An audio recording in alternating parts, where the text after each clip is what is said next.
बिस्मिल्लाहिर्रहमानिर्रहीम। अस्सलाम वालेकुम नाज़रीन, उम्मीद आप खैरियत से होंगे। 13 दिन मुकम्मल हो चुके हैं कि अमेरिका ईरान पे मुसलसल हमले कर रहा है और जवाबी कार्रवाई में Iran American military bases middle east पे हमले कर रहा है। पाँचवा मुसलसल दिन है या चौथा मुसलसल दिन है कि पाकिस्तान का तेल का रेट बढ़ गया, यानी कि ₹4 मज़ीद तेल के रेट में इजाफा हो गया। ब्रेंट क्रूड ऑयल की प्राइस $100 से ऊपर चली गई है बैरल के हिसाब से। जो सिचुएशन इस वक्त प्ले आउट करी है आपके सामने, ये इज़राइल का मास्टर स्ट्रोक है, ये हमें तस्लीम करना पड़ेगा। कैसे उन्होंने अमेरिका की फॉरेन पॉलिसी की डिपेंडेंसी इज़राइल पे मज़ीद स्ट्रेंथन कर दी, पूरे इस्लामिक रियासतों को हिला के रख दिया और पूरी दुनिया को एक ग्लोबल फाइनेंशियल चोक होल्ड में डाल दिया, सिर्फ एक इतने से इलाके की ईमा पे कि हम अपनी खुशनुदी की खातिर जो चीज़ें करना चाहते हैं हमें करने दीजिए, जो हमारे सामने रुकावट हो उसको अमेरिका हटाई जाए।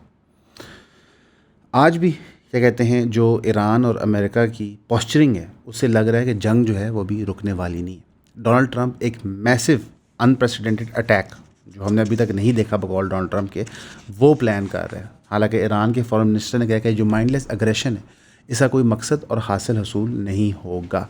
अब ये लार्ज अटैक क्या है we don't know. Does it mean के like major city capitals hit किए जाएंगे? अल्लाह माफ़ करे, मेरे मुंह में खाक, कोई स्मॉल न्यूक्लियर डिवाइस का अटैक है? क्या है we don't know, but it is unprecedented बकौल अमेरिकन गवर्नमेंट के। जो बादल मंदीप स्टेट थी, जो ब्लॉकेड हूतीज़ ने किया हुआ था, उसके अंदर से सिर्फ 2 चाइनीज़ टैंकर गुजरे, एक टैंकर स्ट्रेट ऑफ हरमूज से गुजरा है। आप समझें कि दुनिया का तेल की सप्लाई इस वक्त एक चोक होल्ड के ऊपर है। इसी दौरान अमेरिका और सऊदी अरेबिया ने एक न्यूक्लियर डील साइन की फॉर सिविलियन न्यूक्लियर एनर्जी। ये डील साइन हुई और साथ ही डील के साइन होने के थोड़ी देर बाद डोनाल्ड ट्रंप ने ऐलान किया कि ये डील कंटिजेंट है upon Saudi Arabia signing the Abraham accords. Abraham accords वो हैं जो बहरीन और यूएई ने साइन किए थे ट्रंप की पहली प्रेसिडेंसी में, जो एक इज़राइल का नॉर्मलाइजेशन का प्लान था। इनफैक्ट उसके साथ साथ लिंक्ड था एक trade route that would run through Israel, जो सब इस्तेमाल करेंगे। तो वो 2 चीज़ें कर रहा था, एक तो CPEC जो one belt one road initiative है का एक हिस्सा CPEC है चाइना का, उसको काउंटर करने के लिए था, और साथ ही साथ इसराइल की नॉर्मलाइजेशन थी। सऊदी अरेबिया ने अपनी पोजीशन इस पर पहले भी स्टेट की है, अभी भी काफ़ी हद तक स्टेट क्लियर है कि पैलेस्टीनियन स्टेटहुड के बगैर हम किसी चीज़ को मानेंगे नहीं। अब ये बड़ी इंटरेस्टिंग टाइम पे चीज़ें हो रही हैं। फ़लस्तीन के अंदर हमास ने गवर्नमेंट छोड़ दी और अब वहाँ पे नए इलेक्शन होने जा रहे हैं। उन इलेक्शन के तहत जो पार्टी जीती गज़ा के अंदर, और वेस्ट बैंक में तो ऑलरेडी इलेक्शन होते हैं, तो इसको डिक्लेयर कर दिया जाएगा इस पैलेस्टीनियन स्टेटहुड, और इसको जवाज़ बनाया जाएगा सऊदी अरेबिया और बाकी रियासतों के ऊपर प्रेशर डालने के लिए कि आप इसराइल को तस्लीम करें। तो अब हम जो वो मरला था मुश्किल, बिल्कुल उस पर आप समझें आके खड़े हो गए कि अमेरिका ने सारी प्रोटेक्शन विड्रॉ कर दी मिडल ईस्ट से। इसलिए आप देख रहे हैं कि मिडल ईस्ट स्क्रैम्बल कर रहा है डीलें बनाने के लिए, पाकिस्तान के साथ बन रही है, चाइना के साथ बन रही है फॉर देयर प्रोटेक्शन। ईरान को कंटिन्यूसली हिट किया जा रहा है। मीशत इन मुल्कों की तकरीबन तबाह कर दी गई है just by either direct war या फिर स्ट्रेट ऑफ हरमूज और अब दूसरी स्टेट बंद होने की वजह से। Life at a stand still है और अमेरिका अपने जजीरे पे बैठ के एंजॉय कर रहा है और इसराइल अपने जजीरे पे बैठ के एंजॉय कर रहा है। यानी कि हमारी जो कमज़ोरी थी इत्तेहाद ना होने का, उसका भरपूर फ़ायदा उठाया, बल्कि मैं समझता हूँ कि सबसे खौफनाक फ़ायदा उठाया है कि इतने बड़े स्केल के ऊपर जैमिंग ऑफ इकोनॉमीज़ हमने तो नहीं होते हुए देखी। इसी दौरान आप देखते हैं कि इसराइल के मिनिस्टर बेन गवीर जो है वो मस्जिद अल अक्सा जाते हैं, वहाँ पे अंदर घुसते हैं और वहाँ पे शोर शराबा करते हैं जो वो रखते हैं, जिन चीज़ों के लिए वो नोन फॉर हैं। उन प्रोवोकेटिव एक्शंस को सिवाय कंडेम करने के मुस्लिम रियासतें कुछ कर नहीं सकी। They were not able to stop him, they were not able to put pressure on Benjamin Netanyahu. कुछ भी नहीं हो सका। क्या आपने इससे रिज़ल्ट निकाला? इससे रिज़ल्ट ये आपने निकाला कि हमारी इंटरनल डिफरेंसेस उम्मत के मुल्क होने की तरफ से और हमारे differences within our countries इतने ब्लो अप कर दिए गए हैं, इतने आउट ऑफ प्रोपोर्शन चले गए हैं कि हम लार्जर पिक्चर देख ही नहीं पा रहे। हमारी डे टू डे लिविंग इतनी मुश्किल बना दी गई है कि हम हर किस्म की चीज़ को मानने को तैयार हो जाएं। जब रोज़ तेल ₹4 बढ़ता है, उसके जो अफेक्ट्स आम आवाम पे, पॉपुलेशन पे आते हैं, वो इतने खौफनाक होते हैं कि उनसे कोई चीज़ मनवाना मुश्किल नहीं होता। आपके मुल्क के अंदर एक मैसिव इन्फ्लेशन ट्रिगर होगी। ये तो इन्फ्लेशन नंबर्स जब आएंगे तो पता चलेगा। आपके मीन्स ऑफ प्रोडक्शन महंगे हो गए, आपका ट्रांसपोर्ट हर चीज़ का महंगा हो गया। सोने पे सुहागा, आप ऐसे मुल्क में रह रहे हैं जो एक पुलिस स्टेट बन चुका है, जहाँ पे वैसे ही इतने सारे लेयर्स ऑफ ब्यूरोक्रेसी और पॉलिटिशियंस होते थे जिनको पैसे देने पड़ते थे कारोबार करने के लिए, कि अब ये जो महंगाई है ये बर्दाश्त से बाहर हो जाएगी, आपकी बिजली महंगी होगी, आपकी गैस महंगी होगी, every facet of life affect होता है इस चीज़ से। और ये सब क्यों किया जा रहा है? ताकि इज़राइल की position as a regional power accept की जाए और सारे ममालिक उसको तस्लीम करें। इसका स्ट्रेटेजिक डेप्थ अमेरिका को क्या है कि पूरे के पूरा जो मिडिल ईस्ट है उसे कंट्रोल में आ जाएगा। ज़ाहिर है आपने इसराइल को तस्लीम कर लिया है, फिर सारे जो भी फ्रीडम मूवमेंट्स हैं फ़लस्तीन के अंदर उनको दहशतगर्द समझा जाएगा और फिर उनको दहशतगर्दों की तरह ट्रीट किया जाएगा। इनहेरेंटली नेशन स्टेट का प्रॉब्लम ये है कि जब दो नेशन स्टेट्स आपस में इत्तेफाक कर लेते हैं किसी मौजू पे, तो जितनी भी फोर्सेस वहाँ पे एक अपनी फ्रीडम की लड़ी होती हैं वो दहशतगर्द तस्लीम कर ली जाती हैं। इंडिया के अंदर भी एक वार्निंग शॉट चल रही है। अगर आपको लगता है कि जो इंडिया के अंदर दिल्ली में स्पेशली प्रोटेस्ट हो रहे हैं इसके पीछे मैस एक्सप्लॉयटेशन का एक हैंड नहीं है, तो ये आपकी बेवकूफ़ी होगी। गोदी मीडिया अब एक पूरा नैरेटिव बना रहा है ग्लोबली कि जनाब असल में वहाँ पे हमले ये बच्चे कर रहे हैं, ये बच्चे एंटी नेशनल हैं, इनके पीछे पाकिस्तान है।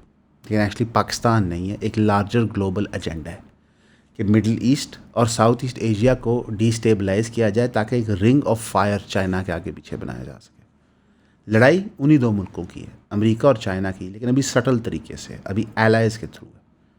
एक रिंग ऑफ फायर चाइना के आगे पीछे बनाना ज़रूरी है ताकि चाइना के फ्यूचर थ्रेट्स को मिटिगेट किया जा सके। ये अमेरिकन फॉरेन पॉलिसी है कि एक थ्रेट को आइडेंटिफाई करो, उसके ख़िलाफ़ एक 50, 60, 70 ईयर प्लान करो।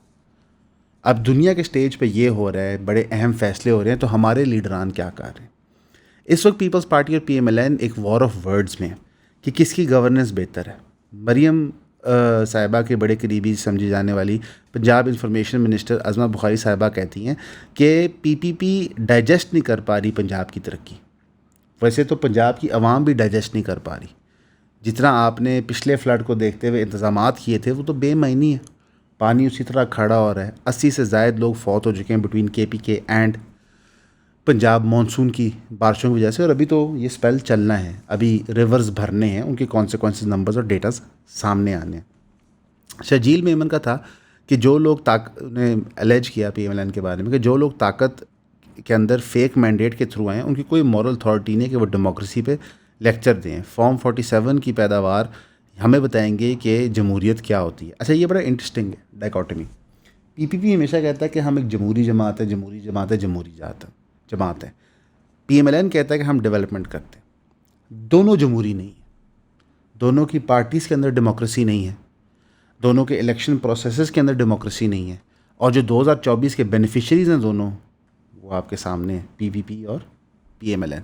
कितना वो डेमोक्रेटिक इलेक्शन था हमें पता है। जो मेयर कराची का इलेक्शन हुआ था कितना को वो डेमोक्रेटिक था वो भी हमें पता है। तो इनहेरेंटली फिर डेवलपमेंट वर्सेस डेवलपमेंट की बात करते हैं। तो PPP कहती है कि हमारे दिल में कोई बुग्ज़ नहीं है पंजाब के ख़िलाफ़, क्योंकि ये अज़मा बुखारी साहिबा ने एलेज किया था, और हम पंजाब की जमात हैं, हम फाउंड पंजाब में हुए थे, हम तो पूरे मुल्क की जमात हैं। ये बात सच से बहुत बहुत दूर है। पीपल्स पार्टी पूरे पाकिस्तान की जमात नहीं है, वो एक सूबे की जमात बन के रह गई। जिस तरह नून लीग को अभी सूबे के अंदर हुकूमत दी हुई है, दर हकीकत ये लोग नेशनल जमातें नहीं हैं, इनकी नेशनल अपील ख़त्म हो चुकी है, ख़त्म हुए भी खासी टाइम हो चुका है। उन्होंने कहा जी लड़काना जो है उसके बारे में कोई भी बात हम नहीं सुनने को तैयार। लड़काना गढ़ है जमहूरियत की सैक्रिफाइसेस का, ठीक है, जो गढ़ है जमहूरियत की सैक्रिफाइसेस का, वहाँ पे कितनी जमहूरियत है ये एग्जामिन करना चाहिए, वहाँ पे क्या डेवलपमेंट हो रही है। और अब दोनों साइड्स PMLN और PPP पब्लिक फ़ंड इस्तेमाल करेंगे अपने मुतल्लिका डेवलपमेंट के प्रोजेक्ट्स की तशहीर करने के लिए। आपको अगले 3, 4, 5, 6 महीनों में ये चीज़ नज़र आएगी। तो ये एक बैटल आपस में चल रही है। दुनिया क्या बैटल लड़ रही है, जियोपॉलिटिकली क्या हो रहा है, और ये क्या बैटल लड़ रही है। ये वही पंजाब गवर्नमेंट है जिसने अपनी चीफ मिनिस्टर साहिबा आज़ाद कश्मीर भेजी हुई थी इलेक्शन कैंपेन पे, जहाँ पे उनके वाले साहब खड़े हुए कहते हैं कि मैंने प्राइम मिनिस्टर बनना है। So the acumen of our politicians is at all time low. Pakistan में दो ही किस्म के लोग हैं, एक वो जो दुनिया भर में फैल के हक हलाल की मजदूरी करते हैं, पैसे कमाते हैं और अपने घर वालों को भेजते हैं, और दूसरे वो लोग हैं जो घर पे सुकून से बैठ के उस पैसे को खाते हैं। इत्थे 1 दूनी 2 2 दूनी 4 होंदा है, मतलब बड़ा भरा बाहर होंगे। टैप टैप सेंड एक ऐप है जिसके जरिए आपके वो मेहनतकश मजदूर बहन भाई अजीज जो बाहर बैठ के मजदूरी कर रहे हैं, मेहनत कर रहे हैं, वो आपको यानी एके पप्पू इजीली आपको हर माह पैसे भिजवा सकते हैं ताकि आप अपना CT70 लेने का ख्वाब पूरा कर सकें। तो पप्पू कांट डांस साला but he sure can tap tap. Tap tap send एक ऐप है जो कंपेटिटिव रेट से होती है exchange from currency to currency और बहुत फास्ट ट्रांजैक्शन करती है, यानी जल्द से जल्द आपके पैसे आपके पास पहुंच जाएंगे। टैप टैप सेंड एक मिनिमम अमाउंट के बाद आपसे कोई सरचार्ज नहीं लेती और आपसे कोई ट्रांजैक्शन फीस नहीं चार्ज करती। तो मिनिमम अमाउंट मीट करने में ट्रांजैक्शन फ्री हो, एक्सचेंज रेट्स कंपेटिटिव हो, तो स्पीड सर्विस की इंतहाई फास्ट हो और उसके ऊपर अगर आपको EON यानी ईओन का प्रोमो कोड भी मिल जाए कि अगर आप अभी डाउनलोड करें टैप टैप सेंड की ऐप को और ईओन का कोड लगाएं आपकी फेवरेट पॉडकास्ट का, तो आपको आपकी पहली ट्रांजैक्शन के ऊपर एक बोनस फी भी मिलेगी। आप ऐप में जब साइन इन कर लेंगे तो आपके पास सहूलियात ये होंगी कि आप जैस कैश इस्तेमाल कर सकते हैं, इजी पैसा इस्तेमाल कर सकते हैं, आप बैंक के जरिए ट्रांसफर कर सकते हैं। सो बेसिकली तमाम जो आप फाइनेंशियल सहूलियात अपनी हस्ब मामूल इस्तेमाल करते हैं वही टैप टैप सेंड भी उन्हीं मैकेनिज्म्स को इस्तेमाल करता है अपने पैसे आपके पैसे महफूज तरीके से ट्रांसफर करने के लिए। सो महफूज है, तेज है, कंपेटिटिव कॉस्ट है और आपको कोई भी ट्रांजैक्शन फीस नहीं देनी पड़ेगी अगर आप मिनिमम अमाउंट को सिक्योर करके देंगे उनको। तो अभी डाउनलोड कीजिए ऐप को, बहुत इजी टू यूज है और अब it comes with your favourite podcaster. जो आपकी सिक्योरिटी सिचुएशन है, लॉ एंड ऑर्डर की सिचुएशन है, सेशन जज को मस्तूंग डिस्ट्रिक्ट में शूट डाउन किया जाता है।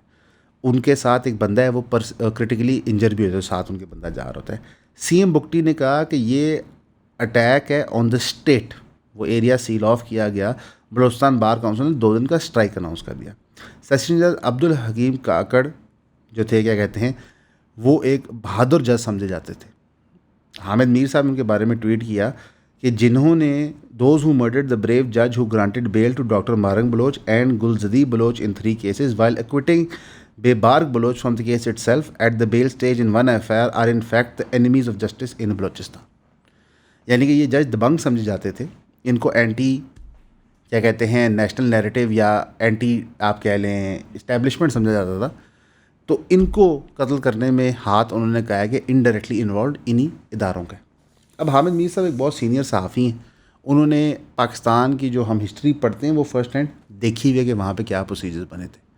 बलूचिस्तान के अंदर जो सूरत हाल बन रही है उसके अंदर सिर्फ एक इदारा एट फॉल्ट नहीं है।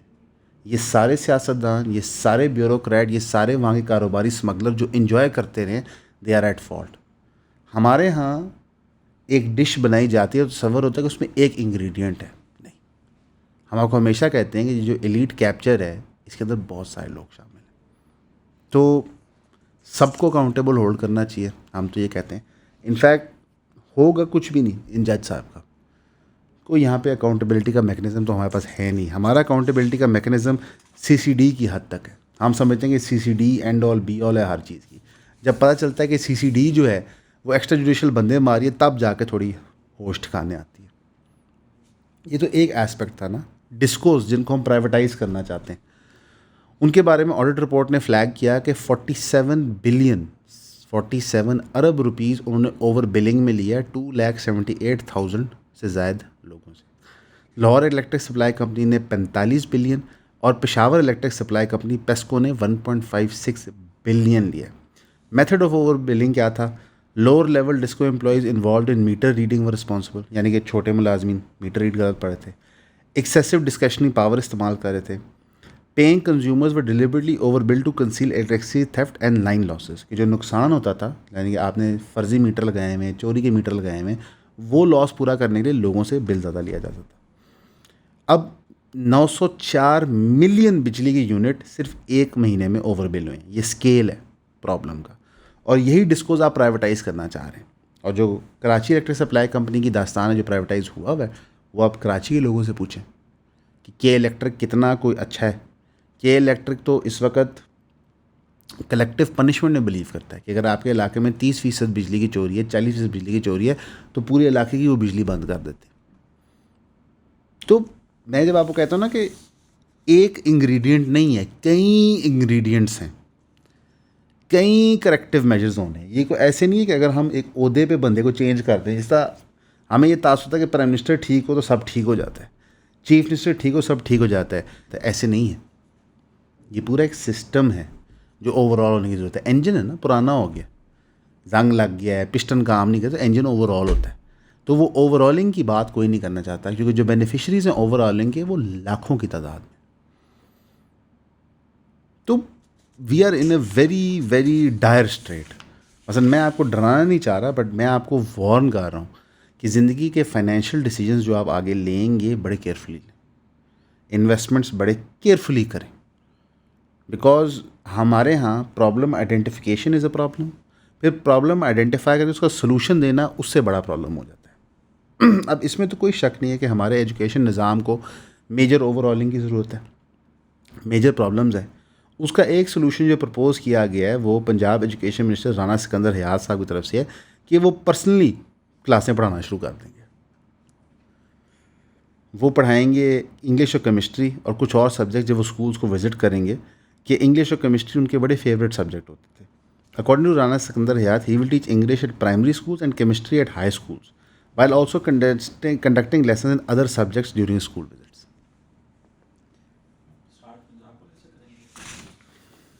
नरोज साहब ने ऑफ कैमरा कहा कि स्टार्ट ऑफ पंजाब कॉलेज से करेंगे, उसके इसको रेफ़र कर रहे हैं जो हम लोग कहते हैं। देखिए ये जो स्टंट्स और गिमिक्स होते हैं ना, ये आपके टिकटॉक अकाउंट्स, फोटो ऑप्स के लिए, नारों के लिए बड़े अच्छे हो सकते हैं, पर आपकी एजुकेशन पॉलिसी तो वही है। ठीक है, नथिंग इज़ चेंजिंग, ना सिलेबस चेंज हो रहा है, ना the way you score change हो रहा है। Incentivisation for kids to join secondary school exist नहीं करता। आपकी प्राइमरी टू सेकेंडरी की सबसे बड़ी ड्रॉप आउट रेशियो है। ठीक है, आप करें, आप कर सकते हैं, मालिक हैं, हम क्या कहें। ठीक है, हम तो सिर्फ बता सकते हैं कि प्रॉब्लम कुछ और है, सोल्यूशन आप कुछ और पेश कर रहे हैं। So we are in a very very very dire situation मेरी दानिश के मुताबिक। हमें नहीं समझ आ रहा कि हम क्या करें, और जिस लेवल ऑफ प्रोपेगेंडा होता है, जिस लेवल ऑफ आप कह लें मिस इन्फॉर्मेशन, डिस इन्फॉर्मेशन या एक्चुअल इन्फॉर्मेशन मार्केट में अवेलेबल है, it is almost now hard to tell the truth. मसलन के कुछ दिन पहले हमने ख़बर ब्रेक की थी कि यूएई और कतर ने अरेंजमेंट्स की थी ईरान के साथ कि उन पे अटैक ना किया जाए, सॉर्ट ऑफ लाइक उनको बाय ऑफ किया गया था। तो टाइम्स ऑफ इज़राइल ने एक नई वक्री न्यूज़ चला दी। उन्होंने कहा जी पाकिस्तान आर्मी चीफ जो हैं उन्होंने लेवरेज किया private oil venture with IRGC head to shield Saudi Arabia, जिसमें उन्होंने कहा कि जनाब पाकिस्तान के जो आर्मी चीफ़ हैं वो ख़ुद उनकी एक कंपनी है जो तेल की सप्लाई करती है सऊदी अरेबिया से आगे दुनिया के अंदर। तो उन्होंने IRGC कमांडर अहमद वहीदी के साथ मुआहदा किया कि तुम सऊदी अरेबिया पर अटैक ना करो। उसके बाद सऊदी अरेबिया पर अटैक नहीं हुआ। वैसे ये टाइम्स ऑफ इज़राइल वाले जाहिल ये भूल गए कि पाकिस्तान और सऊदी अरेबिया का एक जॉइंट डिफेंस पैक्ट है।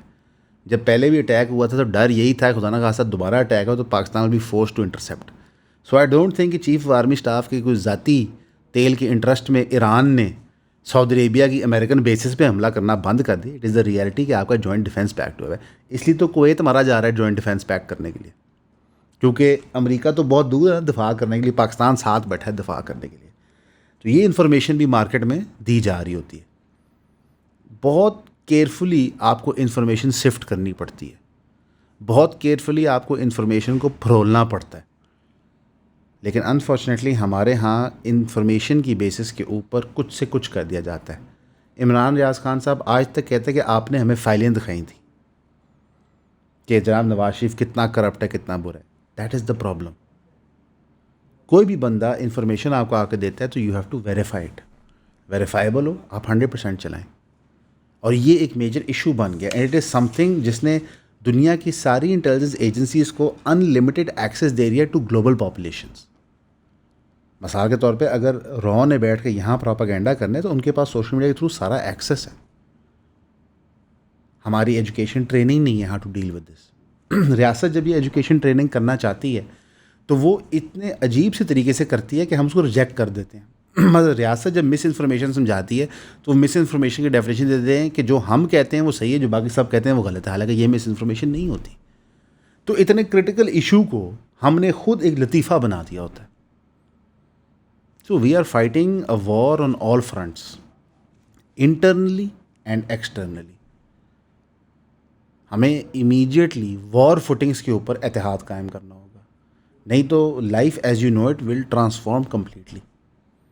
देखिए अक्सर ये होता है कि जब आप एक मुल्क में रह रहे होते हैं जहाँ पे एक के बाद एक बुरी खबर आ रही होती है, एक डिप्रेसिव स्टेट आप पे तारी हो जाता है। आप कहते हो कि मैं कब तक फायर फाइटिंग करूँगा, आप हर चीज़ को नेगेटिवली व्यू करते हो। ये इंसानियत और इस्लाम के ख़िलाफ़ है। जितना मर्ज़ी बुरा हो, हमने चीज़ को सॉल्व करने की तरफ जाना है। इस वक्त जो दुनिया में पोजीशन बन गई है, यूनिटी के अलावा सोल्यूशन नहीं नज़र आता। जिस तरह अयूब ख़ान के ख़िलाफ़ राइट की जमातें, लेफ़्ट की जमातें और फ़ातिमा जिन्ना साहिबा सब इकट्ठे हुए थे। वो पहली अटैम्प्ट थी यूनिटी की, ये दोबारा अटैम्प्ट करनी होगी और ये पाकिस्तान की आवाम को अटैम्प्ट करनी होगी, इन स्पाइट ऑफ हमारे सियासतदान जो डिवाइसिव टूल्स इस्तेमाल करते हैं। सिंधी मुहाजिर जो नफ़रत है, जितने वो ज़िया दौर में बढ़ाई गई, जितनी वो आपके पॉलिटिशियंस ने बढ़ाई, इसको रिजेक्ट अवाम ने करना होगा। किसी कम्युनिटी के ख़िलाफ़ आप डिस्क्रिमिनेट मत कीजिए just on the basis of their community. उनके एक्शंस पे उनके ख़िलाफ़ एक्शन लिया जा सकता है कि ये आपने गलत किया या सही किया। तो हमें इससे राइज़ अबव करना पड़ेगा अगर हमने एज ए उम्मत बचना है। हमारे लिए दुआ कीजिएगा, उम्मत के लिए दुआ कीजिएगा। हमेशा की तरह आपका सुनने का शुक्रिया।